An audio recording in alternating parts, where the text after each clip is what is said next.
iOS 14, we are going to understand the impact on the change we have on marketing. My name is Tommy. As I said, I'm from Brazil, but I'm here based in Stockholm. I'm performance marketing manager at Funnel, dealing with lead acquisition over here. I'm joined by Elad and Maurice, who are really knowledgeable about it, to have a chat, and they just gave me a lesson. And I'll ask you guys to introduce yourselves, please. Elad, if you. So hi, my name is Elad Levy. I'm from Israel. I'm the VP Product and Marketing at Fixel, a startup that's recently been acquired. We're doing a solution for advertisers, helping them optimize audiences for paid channels. I've been around web analytics and digital marketing in general for about a decade now. It makes me feel old saying that. And that's really my passion, web analytics, and anything that can be measured. That's how I thrive. Hi, everybody. My name is Maurice Rahmey. I am the co-founder and co-CEO of Disruptive Digital. We're a performance marketing agency primarily focused on helping e-commerce brands grow their businesses using Facebook and Instagram and acquire new customers. Prior to that, I worked at Facebook on the sales side, working with Fortune 500 companies and direct-to-consumer brands, helping them grow their businesses using Facebook and Instagram. So when it comes to Facebook and Instagram ads, I have a deep knowledge on the systems and how they work and how to get the best bang for your buck on the platform. Yeah, welcome. It's really good to have you here. So we have a lot to cover. Let's jump right on it, right? So in short, what is changing? So late last year, around September, Apple announced a new change of framework, introducing restricting IDFA access for app advertisers and introducing PCM for web, all across web. Basically, there are changes that focus on privacy and that limits the data advertisers can have access to. One of the big changes is going to happen on Facebook, and they introduce a new thing called AEM. That's how to measure advertising performance. I know there's a lot of letters and a lot of acronyms, but we're going to cover all of them, we promise. Apple says they're making these changes to guarantee more privacy and control of users' data. Some people agree, some people say it's not the real reason, but what can we say, right? But the thing is that they are actually happening and there's nothing you can do about it, just prepare for it. And no one really knows when these will be enforced. The last date we have heard is April 15th, that is next week, and the impact should be really big, right? So it's just around the corner, what makes this chat even more relevant than ever. And now the big thing, why does it matter for everyone here? And for that, I'm gonna have some questions for Elad and Maurice, and I think let's jump straight to them, right? So let me close this down. All right. So first, yes, before I forget, as I said, we'll be running some polls. We have a first one that is, if you can get it should be on your poll tab there. What's your biggest concern, so you can understand a bit what's on your minds. So I think the poll should be live now. I don't know if I can't see the answers here. So yeah, so let's jump straight to the conversation. So, Elad, if I can start with you, why does Apple ATT and PCM frameworks matter so much to everyone here and every marketeer? Sure. So Apple is basically trying to protect the privacy of their users. They're trying to enforce a standard on the advertising community, which they believe is beneficial for their users. But at the end of the day, the advertising community, and Facebook being most vocal about it, is opposing this because they're saying this will actually degrade performance. Now, basically, this standard has multiple different kind of, I'd say, limitations. But the key ones are going to be limiting the way that the attribution is done, that the way that we're actually being able to report back on conversions, how we're attributing back these to campaigns, how we're attributing these back to a specific user. All that is going to be limited greatly, and we're going to be losing control. We're going to be really in the dark as to how these things or our campaigns are performing, pretty much. And that's why everybody is so concerned about it. Now, we have seen that there is some limitations that are going to be enforced over apps, and similar ones are enforced by PCM on websites. But the interesting thing here is that PCM isn't going to be, I'd say, enforced actively. It's a opt-in for advertisers to actually use this standard. So on D-Day, on April 15th, or whenever this happens, in practice, PCM won't change a single thing about what's happening on websites. Pixels will continue to fire and everything will be working as is. And what we should actually be concerned about is the changes happening as a response by Facebook, the AEM that you mentioned. Yeah, no, I think that's a really good point. I think, yes. So what I would ask you now, you see, Apple made this one, and it seems that they were more independent, but we have seen other things going on in terms of privacy laws and so on, like GDPR and the California Privacy Act. Even from Brazil, we have a new stricter privacy law. So Maurice, why do you think that this change is different than like this law that politicians passed in the past? Yeah, when you think about some of the other policies that have passed, like for example, GDPR, which was also required opt-in from a user, the big difference is that in those particular situations, there were government mandates and regulations that websites and applications had to follow in order to make sure that they were compliant. And as a result of that, if you think about every website that you go to or every app that you go to, the messaging and the narrative was different. And the way that a website or an app tried to get you to accept those terms was a lot higher, because at the end of the day, you could provide the language explaining how your data was going to be used. The big difference here is that in Apple's case, they're controlling what that language looks like and how that prompt shows up. And so instead of it being, a big green accept button that says, we're going to track you, in this case, Apple is kind of using more loaded language saying this app wants to track you on other apps and websites with two buttons that kind of look very similar that say ask app not to track or allow. And as a result of that, because of the way that the language is set up and the fact that advertisers don't necessarily have control over how that prompt shows up, what's going to end up happening is that we expect those opt-out rates to be far higher than what you see with, for example, a GDPR or maybe what's happening in Brazil.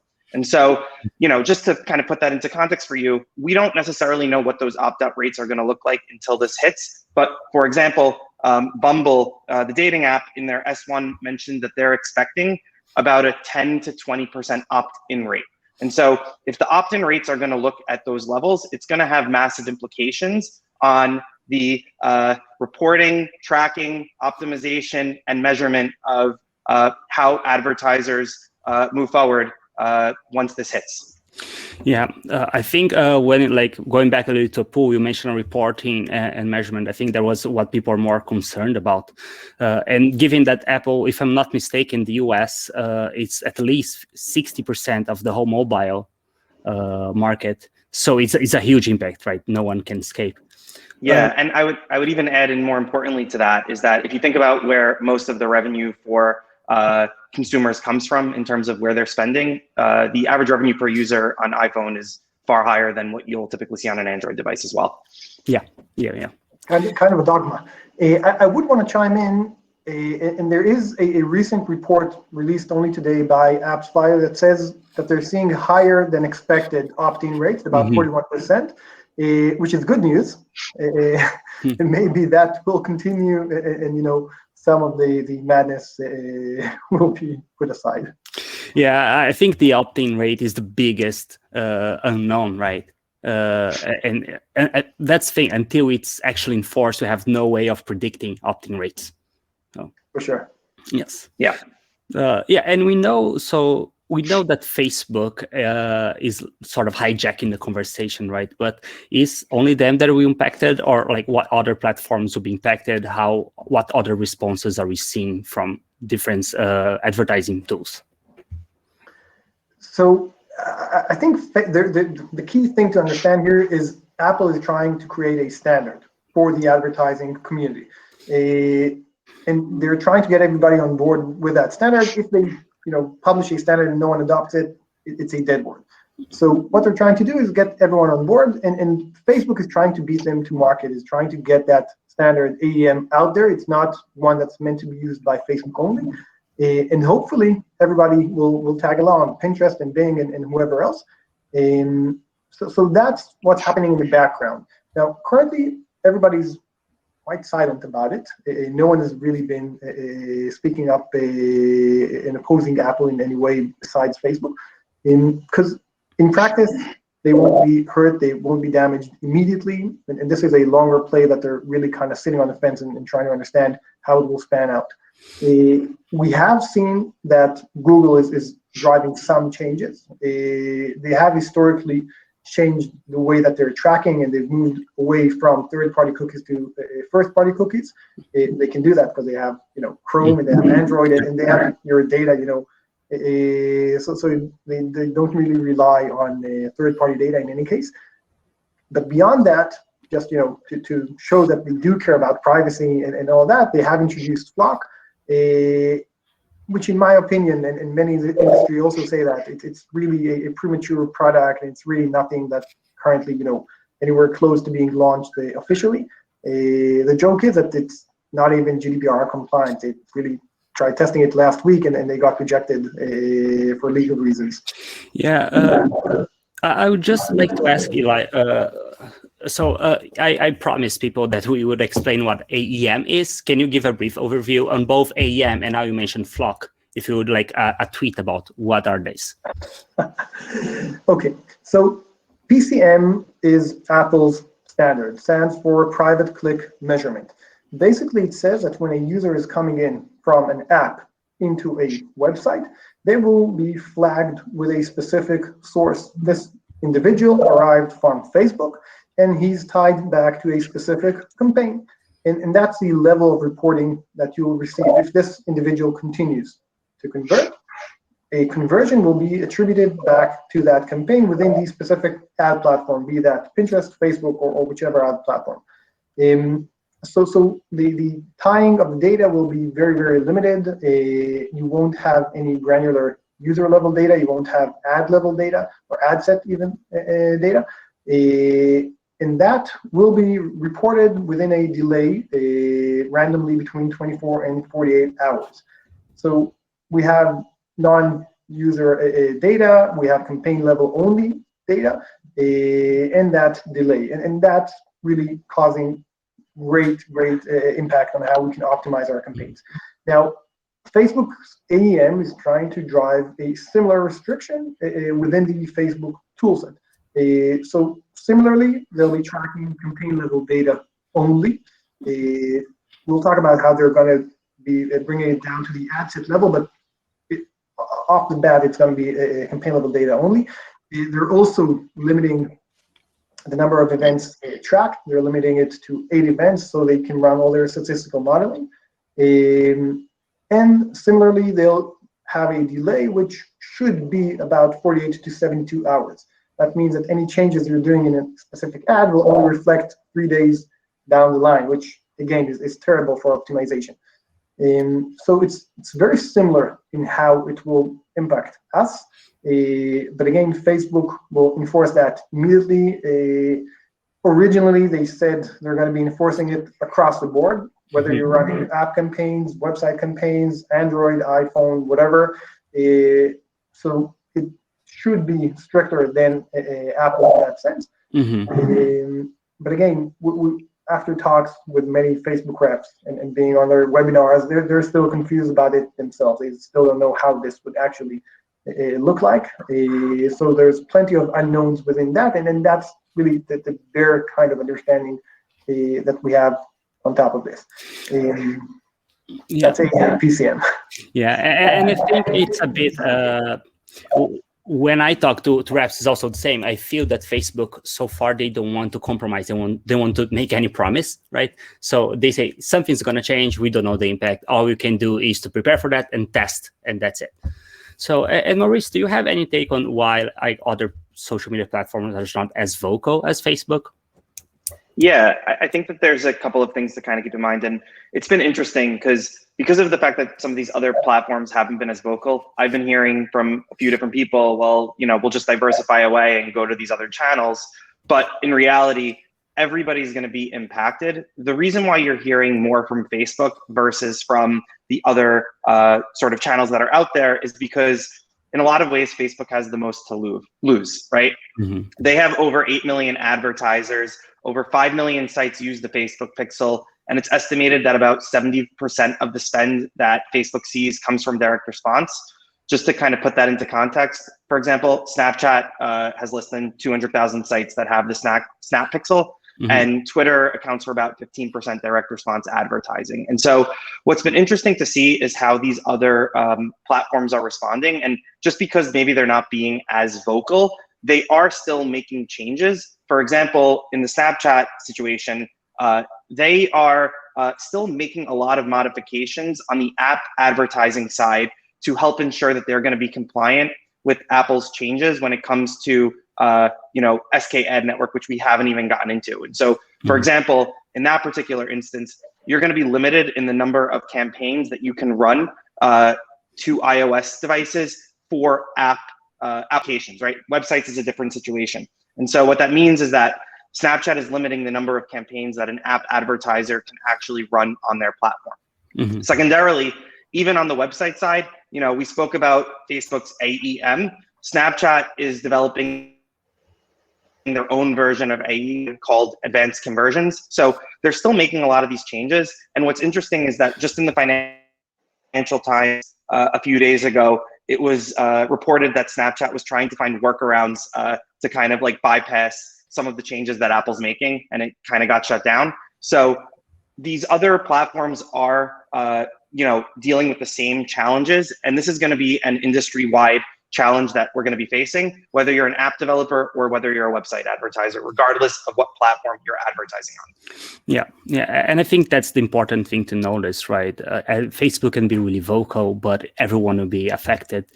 And on that note, I would just like to launch another quick poll there on so you can see a bit of like the scale of media that people that are watching here are managing, so we can tailor a bit more the answers here. So let's see the results. Let's see if this time I don't think we can see them, but yes. So please, and one thing, Maurice, you mentioned before about the prompt, right? Can you explain a bit? Why does it matter? Like, why the prompt matters so much, and what's the difference between now an opt-in instead of an opt-out as it was before? Yeah, sure. So when a user decides to opt out when they get that prompt, what's basically going to happen is that you're no longer going to be able to track that user at an individual level, whether it's on a website or whether it's in an app. And so from the app perspective, I'll talk about really quickly. Apple can identify you using what's called IDFA. It's their identifier for advertising. And so, for example, if you are on Facebook and get an ad for Postmates and decide to buy, a Big Mac, for example, right, and take those actions, what Facebook will be able to do is tie that, identifier that's tied to your device to the next step that you use on Postmates and the action that you take on Postmates, and be able to kind of connect the dots and connect all those things together. If you choose as a consumer to not have yourself tracked, then Facebook and Postmates cannot actually see your identifier and connect those dots. And instead, what's going to end up happening is that your data is going to be restricted, aggregated, and delayed from an ads reporting perspective. And so what that means is that instead of that data getting passed back directly to Facebook and being able to kind of get a lot of that information instantaneously, what's going to instead happen is that the data is going to be delayed. And so it may take, as Elad said earlier, up to 3 days to actually know whether or not a user converted. And you're not going to be able to actually see, for example, if an ad drove it, because instead it's going to be aggregated and it's going to be looked at sort of at a counting level versus at an individual level. Yeah, so definitely like a complete paradigm shift, right? Is pretty similar from the web perspective, Elad, or you say it's like it'll be less impact or more impact? I don't know. What's your take on that? So at the end of the day, if you're opting out on your app on Facebook and then moving over to a website, then you will get some limitation, but these limitations are looser in a sense than what would happen on apps. you will get reporting on the single most important event, and that will be tied back to your actual account. You can ask for, or you can in your settings change that to be even more restrictive, but you'd have to, actively go in and change that. But the opt-out will still leave the conversion event in the minimal way, though you probably won't be able to be added into any remarketing audiences and then whatever else. Okay, and please. Sorry, I was going to add in one more thing that's different about apps. App advertisers are going to have even more challenges because at the end of the day, if you think about it, right, it's not just somebody opting in to be tracked on the Facebook side. If you download that Postmates app, somebody's going to need to basically say that they want to opt into Postmates tracking you as well. So you kind of need that dual opt-in in order to get that individual level tracking. On the web, that's not going to necessarily happen because, if you go and visit, seamless.com and not necessarily the app, for example, what's going to end up happening is there's no opt-in because it's a website. It's not necessarily held to the same standards as Apple's ATT prompt. Yeah, so I think it all ties back to how important the opt-in and opt-out race will be, right? Without knowing that we are really flying blind. I think this would be a quick time before the next question. Maybe we can ask the attendees to see if what they are working on, like more on web pixel, or if they're more ad advertisers. Let's see if we can get some results here. Yeah. So one thing that, yes, do you think, again, it's a lot of changes, but how do you think that these changes will impact the ability of Facebook to drive conversions, Elad? So basically, conversion data is one way that Facebook feeds back the algorithm, right? They need to know who converted so they can drive more people of similar traits back into your campaigns. Beyond that, they need to understand which people came on your website, took some meaningful actions, right? That started checkout or added to cart or whatever else. And having that kind of data deprecated will also impact these campaigns. So that's one level of granularity that we're losing. The other level is that we're getting reporting back only on the campaign level. So whatever happened further down on the ad level or even on the ad set level is going to be modeled for Facebook. So they'll only have data for whatever happened in the campaign. That's going to be received in a delayed manner of 24 to 48 hours. And they're going to try and trickle that down into the ad set level and say, okay, this ad set has driven that click and conversion and this hasn't.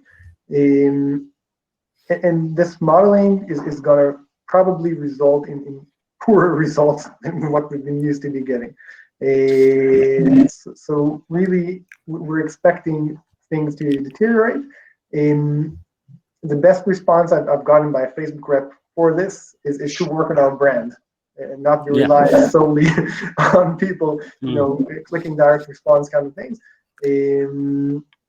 But yeah, optimization is going to be down for sure.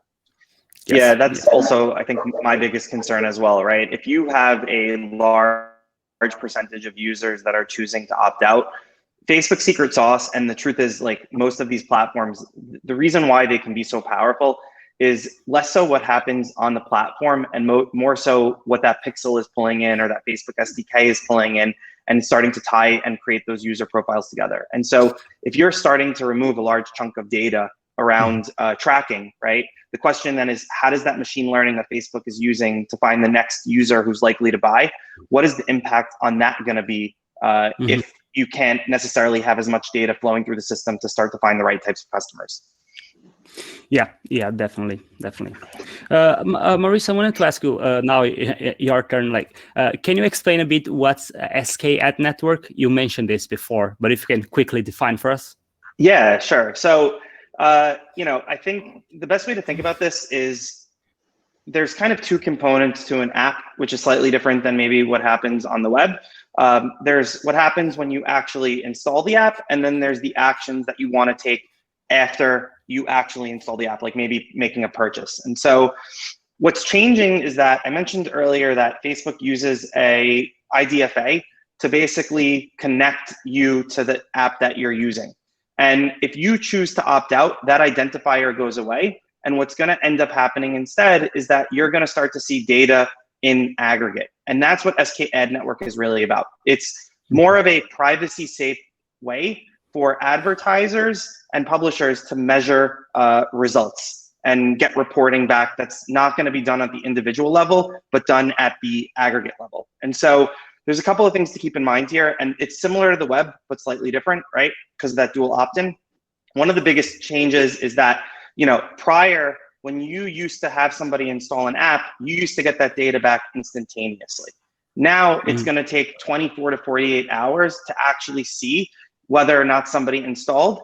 And more importantly, that data is not going to be based on the impression level. It's going to be based on when sked network actually reports back that information. And for events, if somebody chooses to opt out, it might take as long as 3 days. And again, it's not tied to when the conversion happened or when the impression happened. It's tied to when sked network reports back that metric. So for example, if I saw an ad on a Monday, converted on a Tuesday, and then sked network reported back to me on Thursday, that reporting is going to be tied to Thursday, for example. So a lot of this idea of attribution and look back windows is going to kind of go out the window when sked network hits. And so it's going to have an impact in terms of how people think about their reporting and measurement. And we're going to have to start looking at data, I think, a little bit more holistically versus in real time to kind of understand and assess performance.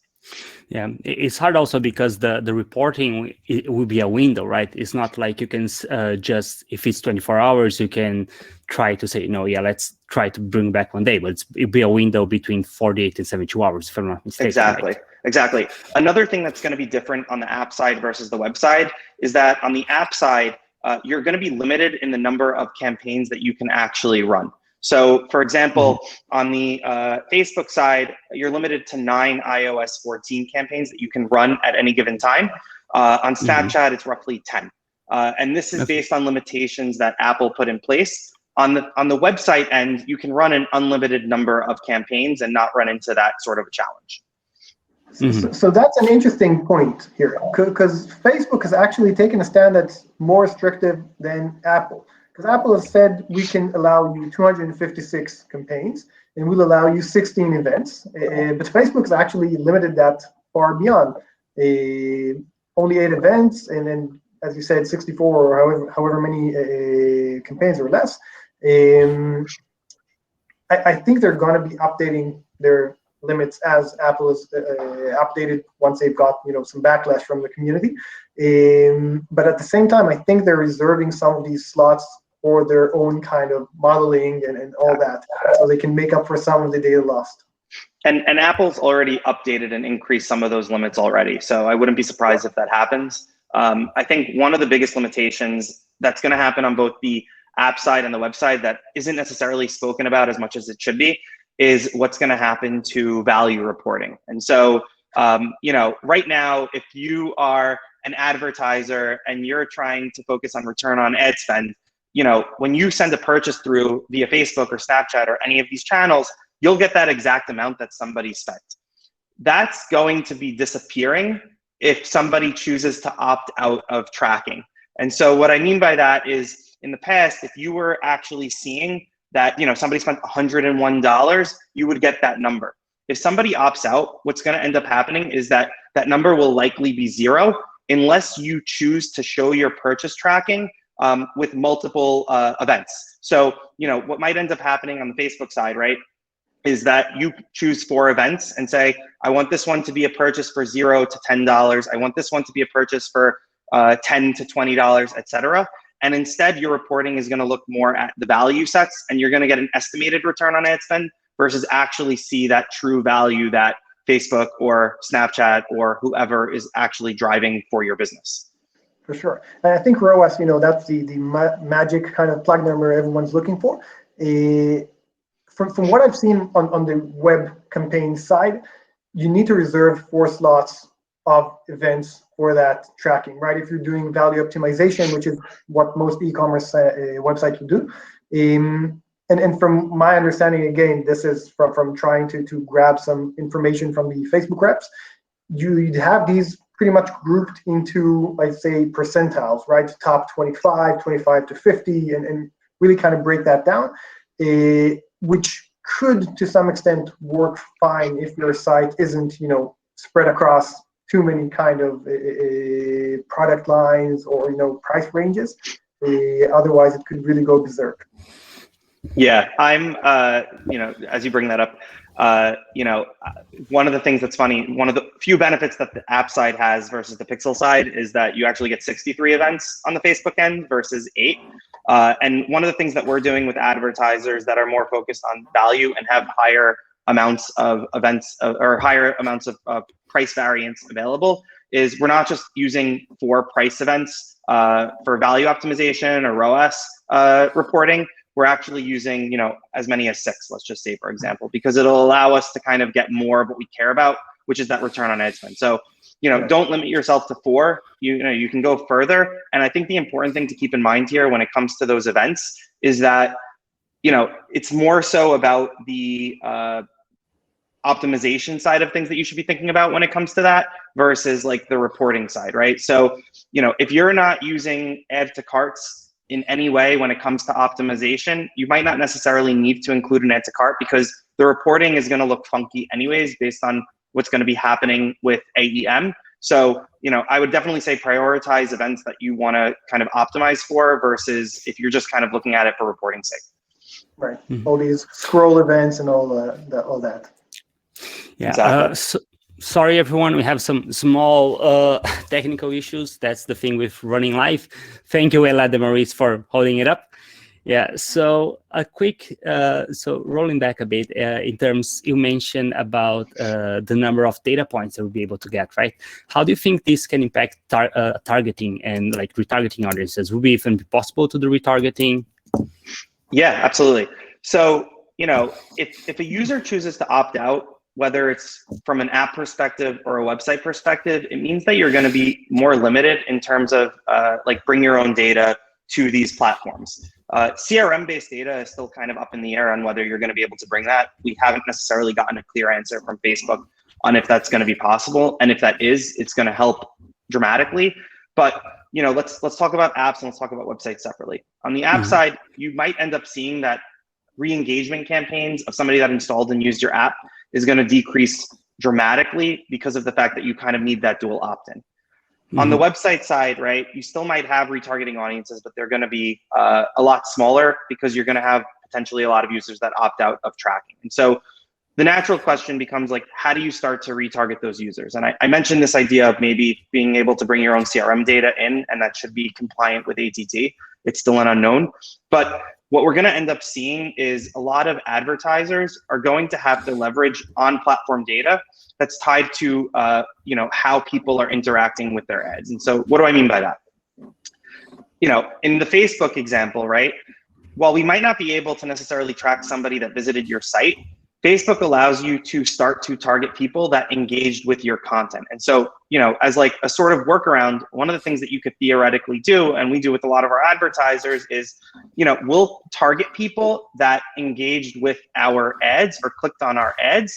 And it's kind of almost like a proxy of people that might have been to the site, right? Because obviously not everybody clicks and goes to the site, but you're actually getting a broader audience. And so that's a potential workaround that you can use because that's first-party data for Facebook that you can leverage to start to bring somebody through the funnel. So even if you can't necessarily target them as a site visitor, at the end of the day, they still might have clicked on one of your ads, and you can target them from the ad click itself and start to reach them that way.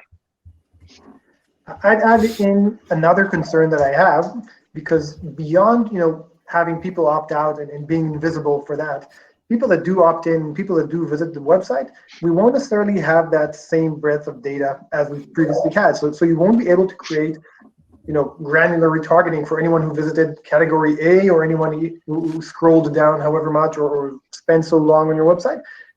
So that granularity as well will cause you to use or cast a wider net in that sense, have larger or make larger audiences out of your website visitors. Which to some extent, could reduce performance as well. Yeah, absolutely. I think what's going to be interesting is you're going to start to see a lot of that, first party data, maybe that's where the segmentation happens. And so, for example, we know that Facebook and Instagram are going heavily into in-app shopping. And so if Facebook can kind of move those signals on platform, they'll be able to start to use that to model out and try and help improve the targeting there. And so maybe what ends up happening is that add to carts aren't necessarily tied to people that added to cart on your own website, but maybe added to cart or saved the product in Instagram or Facebook. And that's how you start to target people with higher intent. I know that it's still early days in terms of like how that on-platform shopping experience works, but we're going to start to see, I think, a lot of circumstances where that first-party data is going to be leveraged. And that's why you're seeing, like I said, Facebook, Instagram, even Snapchat now is starting to move into bringing that experience into their app, because then they're going to be more compliant with sort of the way that the industry is shifting. I think Facebook Shops, are a big step in that direction, and having that kind of tied partnership with Shopify will really kind of enhance that. Google is moving into that play as well, and they're offering listings for hotels and for flights, and now also e-commerce brands. So I think it's going to be a game, of these walled gardens, right? You're going to be operating within Facebook, within Google, and closing the loop in that. So it's not only e-commerce, lead gen, which you'll have there as well. And my guess is you'll see a rise in Canvas ads and all these kind of other things that are also available. So I'm expecting this tool set to really expand, and be more leveraged. Yeah, absolutely. And I think just to throw in another thing is, we're talking a lot about like what happens on, the app side of things or that ad experience side of things. There are still changes that you can, potentially make on your own website to kind of help the situation, right? And so, for example, email capture, SMS capture, trying to kind of like bring that sort of mid and lower funnel experience into your own channels will also help kind of close the loop and help you get those sales. And the truth of the matter is, like, if you're not doing that already, this is actually a really good opportunity to start to think that. And we might end up seeing, let's say that Facebook, it already is a really good upper funnel channel, but it might just end up being that we're going to have to start to think about things a little bit more where that closing of the loop, that retargeting maybe happens in your own experiences, and we need to just make sure that that email capture and SMS capture is more of a priority than maybe it would have been in the past.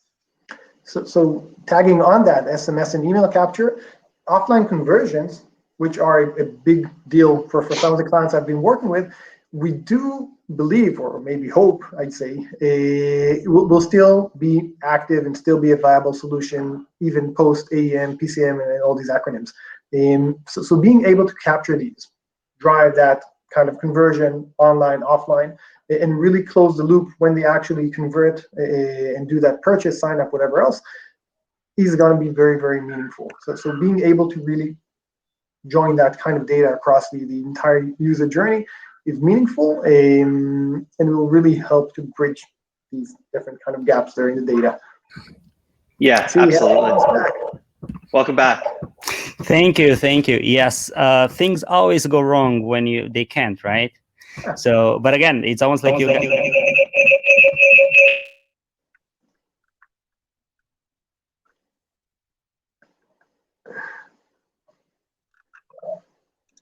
That's quite an entrance there. Okay.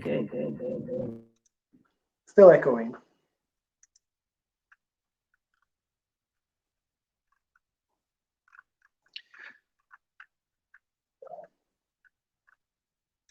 We can answer a question from the tab, I guess, while you wait, Thomas. I know that one of the big questions that people have is tied to Google Analytics and what's going to happen to measurement in those sorts of platforms when iOS 14 hits. Elad, I know we've discussed this already, but maybe you can take that. Sure. So Google Analytics is interesting because analytics has actually been impacted mostly by the ITP changes. That's a previous ongoing change and not change, maybe a privacy setting that's within the WebKit solutions. Anyone who's using Safari across different devices. So analytics and other tracking solutions are limited to 70 days by default on Apple devices. You have to actively opt out of that privacy setting to have anything beyond that. that will remain untouched. So that's one core capability that won't change. Another core capability is having these decorated links. And decorated links are people that are clicking out of the Facebook app, for example, and landing on a website. So when you're clicking out, you have that FBCLID UTM param that's up there. And that won't be touched. Similarly, UTMs will continue to work as is. So we're not expecting anything to change across analytics in that way. As a side note, I'll say that the FBCLID will be changed because it won't represent the individual user in any way. It will be representing the ad click in an anonymous way. So minor change that we won't be seeing in any way practically. Yeah, absolutely. And I think, what's interesting about Google Analytics is obviously it's more tied to that sort of last click environment. And that's part of the reason why it's not going to be as impacted. Where things start to get a little bit more hazy is what the impact is going to be when you start to think about more of a multi-touch attribution model, when you're starting to think about, latency or view-based conversions. That's where things start to get a little bit more confusing, because now all of a sudden attribution in totality was already difficult as it was. With this lack of visibility, it's going to get a little bit more hard to kind of understand and comprehend. And I think, what we're doing with a number of our advertisers is a couple of things. I think number one is obviously we're using Google Analytics to kind of understand that last touch point environment, or maybe that assisted conversion that's coming in. But at the same time, what we're doing with all of our advertisers is we're setting up post-purchase surveys to basically ask somebody how they heard about us. Because one of the things that you might notice is Google search and Google Analytics will take up a lot of credit, and Facebook might be diminished in that environment because Facebook drove the awareness, Facebook drove maybe that initial click, but maybe it's not necessarily actually driving the sale because somebody ended up searching for you afterwards. Right. And what you might end up seeing, we had this with an advertiser that we work with, is that in the post-purchase survey, we were actually seeing that twice as many people were responding that they heard about us from Facebook compared to what was in Google Analytics. And online search represented half of what we saw in the post-purchase survey compared to what was in analytics. And so, as we start to move towards this new environment, and it's something that you should be thinking about anyways, what's important is kind of doing this gut check where you can start to understand maybe from a more qualitative level what's driving the sale. And I would say secondarily to that too, as things get a little bit more murky, if you're not doing this already, starting to understand what your overall ad spend might look like relative to the revenue that's being brought in, specifically when it comes to, let's say, new customers, is going to be more important, because you're not going to necessarily have the ability to maybe marry that data up as much. And so as a result, starting to think about things a little bit more holistically is going to become even more crucial, especially if you have a more complicated media mix. Yeah, sure. Please, Elad. If I can add, so two things. Yes, measuring your media mix is a pain, and I think there's a reason that Facebook shut down Facebook Analytics, or is shutting down Facebook Analytics, the only tool that could actually bring these things together. One exercise that I like to do, and this is the kind of thing that I urge my clients to do as well, try to look at the multiplier between the view through and the actual conversions, right? So if you've gotten 100 actual conversions, click-through conversions on Facebook, see how many view-through conversions you've received for that campaign, and try to understand the multiplier. And that would, to some extent, imply that kind of survey that you've run through customers. And you'll get that kind of, estimated, and you'll know, okay, how many people was I able to impact to drive that conversion, which landed from search or I don't know, whatever else. It's very important. I know many people are now focusing on getting that data and getting that look back windows and understanding, what's the length of that conversion path, which is important on its own. But also look at that kind of multiplier, because it will give you plenty of insight. Yeah, one of the things that we're doing as you bring that up is, because of the fact, we haven't really touched on this, attribution windows are going to be more restricted and shortened, especially on the website, is we've started to translate what that full 1-day view, 28-day click look back is, and translate it to what that 7-day click or 1-day click CPA or ROAS target should be. Because at the end of the day, we need to kind of understand what that multiplier is going to be, so that way that we can continue to stay on track. And so what we're actually doing now is, instead of reporting on sort of what would have been the full latency, we've been doing this since mid-January, is we're now focused on a 7-day CPA target or a 1-day CPA target. And at the same time, because ATT hasn't hit yet, we've been tracking back to see how that translates to the full latency. And it's been mapping out really quickly because we took that 12 months of data. So I would say if you haven't done that yet, start to think about what your 7-day click target should be or your 1-day click target should be, because if you don't, it's going to be harder to continue to scale and continue to spend at the levels that you were pre-ATT. Yeah, I think that's an important topic. Hopefully now I'm back for good, but I think that's an important topic. Is to prepare yourself now so you have baselines and benchmarks when things hit, right? And on that note, I would like to, I think you touch a bit on this question already, but like what kind of changes for analysis you should be thinking of now? Like how should your perspective when it comes to marketing performance should change? And most important, if you have clients, how do you better communicate with them? Because they might not be aware of these changes and they might be pointing the finger at you, for a lack of performance in the upcoming months. Yeah, absolutely. I touched on it earlier, but realistically for us, what we've been doing, and I've been kind of educating my clients since early January, is we've shifted our targets towards a stricter model. So the numbers are lower, ROAS targets are lower, but the windows with which we're working in are actually tighter, or the CPAs, for example, right? And so, we've been kind of working and training them on getting onto these new numbers, but at the same time, in order to kind of like ease that comfort level, we're not just reporting on what the new normal is, we're showing them that that's translating back out into where it would theoretically be if we were continuing to use the old window while we have access to it.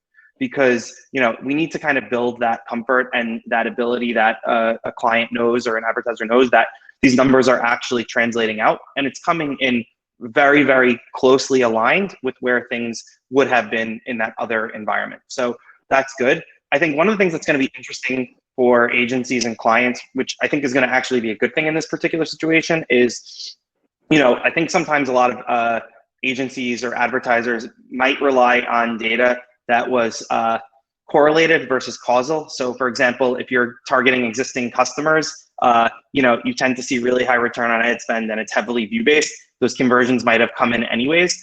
What's going to be interesting here is that you're not going to be able to kind of like hide behind these latent conversions or maybe these more view-based conversions that might have occurred anyways. And so I think in a way, like that's one of the silver linings here, is that a lot of advertisers should hopefully get stricter in terms of the way that they think about their results and the fact that it's impacting their bottom line. Yeah, and Elad, so now we have 9 minutes. I started like to wrap up this really good conversation. I would like to ask you, so there's a lot that we know, even more that you two know, but what are the stuff that we still don't know about the upcoming changes? So I think there's great clarity, as to what happens when the user opts out. What happens if I'm setting a campaign to optimize for add to carts? Because Maurice said we need to set different expectations or stricter expectations for how we're running these campaigns. So it might be the case that I'm optimizing a campaign for add to carts instead of purchases, because the purchase path would be too long. And if a user has purchased, what event would be prioritized and reported back on that campaign? So there's a lot of mess happening within the reporting. Myself, I'm still unclear as to how this would behave. So I still don't know what I don't know. Yeah. Plenty of questions for sure. But myself, I'm still in a lot of unclarity about this. Yeah. And you, Maurice, do you still have unknowns on your mind? Yeah, my biggest unknown and my biggest concern is what the opt-out rate is going to be, particularly on Facebook and Instagram. Because at the end of the day, so much of what happens here is going to be dependent on what those opt-out rates look like, right? If that ends up being closer to 10% opt-in, things are going to be a lot more difficult for advertisers. Mm-hmm. If it's closer to like a 50 or 60%, the concern for me is more mitigated. I think, the biggest thing that I keep on thinking about is that optimization lever, right? Because at the end of the day, the reason why Facebook is so powerful is because it's able to kind of track users at an individual level and start to find other consumers that look like that in order to deliver them ads. You know, the tracking and the reporting is going to obviously be a challenge, but you know, there's going to be ways that you can work through that. The targeting is going to be a challenge, but there's going to be ways that you can work through that. That machine learning and that optimization that makes Facebook so powerful is really, I think, the biggest question mark, because of the fact that we don't know what those opt-out rates are going to look like and how Facebook is going to update their models to make sure that they're reaching the right user at the right time with the right message. Yeah, and I think also the validity of the models that they propose also depends on the opt-in rates, right? So it's all a feedback loop that we have no way of knowing or escaping from it. And now a bit about the future. So this is maybe the biggest change we've seen in the past years. But what do you envision as like the future? Do you think that like target advertising is coming to an end as we know it? What do you see for the upcoming years? There's not going to be any apocalypse. They still need to make money, and there's a lot of money in this game. So, you know, they're not going to be giving up on it so soon. We started discussing before walled gardens. I think, you know, all the major players are there, and they're already there, and they're going to be expanding more and more tools, and, you know, driving us to spend more on these. And it would make sense because reporting would be fantastic, and everything would look, you know, fine. But these walled gardens would necessarily say that we won't have, you know, full access to that data. We won't be able to target someone on Facebook and then, you know, remarket them on Google or wherever else the media is cheaper. And we're going to be seeing siloed data, right? So we'll have however much we've spent on Facebook, and we won't be able to tie that to however much we've spent on Google, and, you know, the cross impact between these. And I think the smart marketer would need to go and create these kind of lift tests for themselves, right? Understand if I'm shutting down a campaign here, how would that impact a different platform? And it's not an easy task to do. From an agency and being for quite a few years in this industry, it's not something that's too easy to do, and you need certain scale and you know, bandwidth to do that. But we're going to be downgraded in a sense until we really kind of understand how we're reacting to these. Yeah, but maybe that, like, what's happening then is a new opportunity, right? So marketeers will be able to find the best way to navigate through this new scenario, or the one that's going to jump ahead, right? It's not going to be easy, I believe, but I think there's a huge opportunity for everyone. For sure. There's an old Russian saying that says that when it's raining on the battlefield, you know, both sides are getting wet. So all advertisers are going to be hit equally. Yeah, we're all in the same boat. Yeah. Yeah. And you, Maurice, what do you say like about the future? Where do you think all of this is going? Yeah, so I think, you know, my biggest concern is, you know, if these apps aren't able to figure out how to bring those experiences into their platform and kind of tie more to first-party data, is if you start to look at what might end up happening is those barriers to entry for smaller advertisers might become a lot higher, right? Because if you have to wait 3 days and put in a certain amount of money to be able to kind of make this work, the amount of investment that you're going to have to put in to see success might increase, and the amount of patience that you have might increase. And so if that's the case, you know, does this start to become a little bit more looking like TV in terms of kind of like how this works? And so, you know, I hope that doesn't happen. I think what will end up happening is that we're going to start to see advertisers like Facebook do a couple of things. I think number one is they're going to start to try and move those experiences in app. And I think, you know, what happens offsite, you're going to start to see them start to focus more on like, how do they start to model out that data to kind of get close enough, right? And they're already starting to do that. You know, for example, on the website side with one-day click data, they're planning on modeling out what that data looks like. They're talking about doing it with apps. You know, you're not gonna be able to see things beyond the campaign level in terms of which ad drove the sale, but they're gonna model that out as well. I think that as they get smarter and have a better understanding of how ATT impacts their business, they're gonna start to leverage that out towards like maybe more 7-day clicks, for example. And you're gonna see more, I think, model data versus exact data. And, you know, at the end of the day, advertisers are going to have to potentially look more at what's going on across their ecosystem, from total ad spend over total revenue, to kind of understand how things are playing out.